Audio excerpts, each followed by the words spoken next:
Bonjour les enfants, je m'appelle Guillaume et au sein du CRIOP, je m'occupe de la plongée avec d'autres collègues. Voilà, donc l'essentiel pour nous, c'est d'aller chercher les informations dans l'océan pour pouvoir le suivre et voir un petit peu son état de santé. Donc pour ça, on va faire des mesures dans un premier temps. On va se servir d'un mètre en général. Alors c'est un mètre un peu différent du mètre que vos parents se servent, puisque celui-ci, il mesure 60 mètres. Donc l'idée, c'est vraiment de le dérouler dans l'eau, franchement, comme ça. Hop, on le déroule, en suivant un cap précis et une profondeur qui nous semble intéressante. Et ensuite, on va noter un petit peu les informations qui nous intéressent de part et d'autre de ce mètre. Ça, c'est la première option. On appelle ça un transect. Ensuite, on va se servir d'une autre méthode qui va être le quadrat. Donc, au lieu de dérouler notre grand mètre, on va simplement s'intéresser à ce qu'il y a à l'intérieur de ce cadre qui mesure 1 mètre par 1 mètre. Voilà. D'une manière générale, ce qui va se passer avec ce quadrat, c'est qu'on va venir au-dessus du quadrat et on va faire une photo.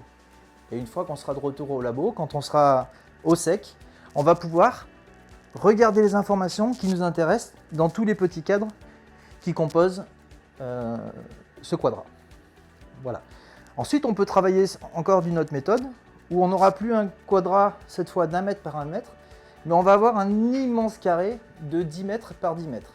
Et là, l'idée, plutôt que de se servir d'un tout petit appareil photo, dont je vais me servir tout à l'heure, tout petit appareil photo pour prendre l'intérieur du quadrat, on va se servir d'outils beaucoup plus précis, comme cet appareil-là.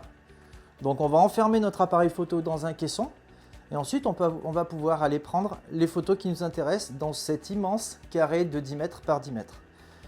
Voilà, on va faire à peu près 2000 photos pour ces 100 mètres carrés que représente la surface qui nous intéresse. Une fois qu'on va avoir ces images, l'idée, ça va être de les retranscrire et de demander à un ordinateur, si ça veut bien, de faire un véritable puzzle avec ces photos. Et ensuite, en réalisant le puzzle avec toutes ces photos, ça va nous permettre de pouvoir visiter et remodéliser en 3 dimensions la partie du récif qui nous intéresse.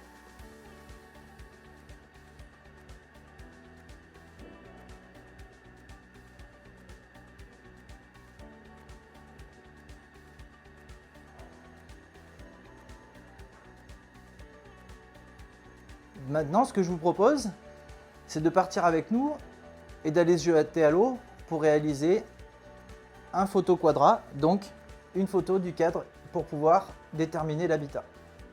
On est parti!